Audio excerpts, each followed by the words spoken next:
네, 조희연 1심 유죄. 지난해 교육감 선거에서 당시 고승덕 후보의 미국 영주권 보유 의혹을 제기했던 조희연 서울교육감이 당선 직후 허위사실 공표 혐의로 재판에 넘겨졌었는데요.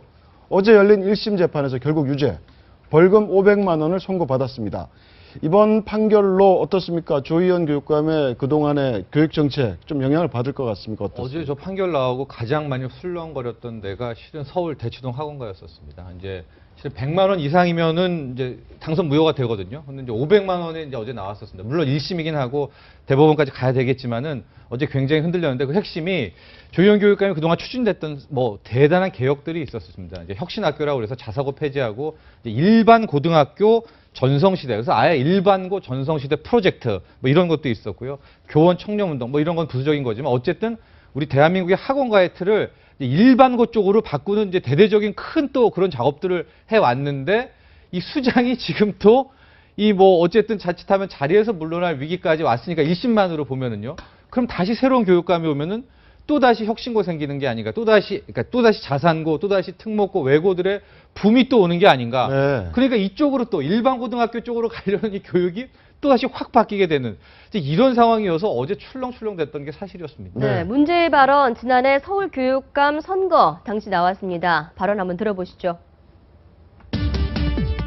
후보 자신과 두 자녀의 미영주권 보유 문제에 대해서 사실대로 밝혀라.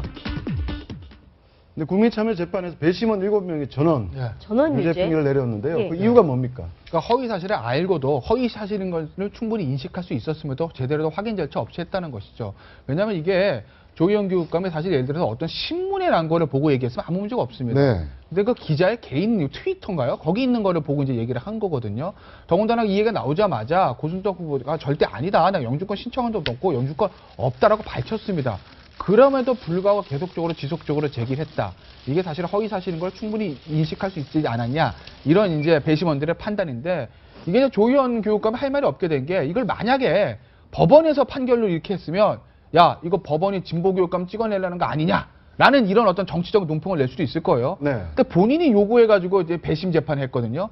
뭐 잘 아시겠지만 선거법 같은 경우는 배심 재판 같은 거 전주에서도 뭐 무죄 나오고 똑같은 사안 가지고 그런 일이 많으니까 조희연 교육감이 본인한테 유리하다고 생각했겠죠. 네. 산술적으로 계산하면 조희연 교육감 30% 얻었기 때문에 예. 한 30% 정도의 그 배심원당은 조희연 교육감 지지자라고 보는 게 맞습니다. 그런데도 7명 전원이 유죄 판결을 했거든요. 그럼 조희연 교육감으로서는 할 말이 없어진 거죠.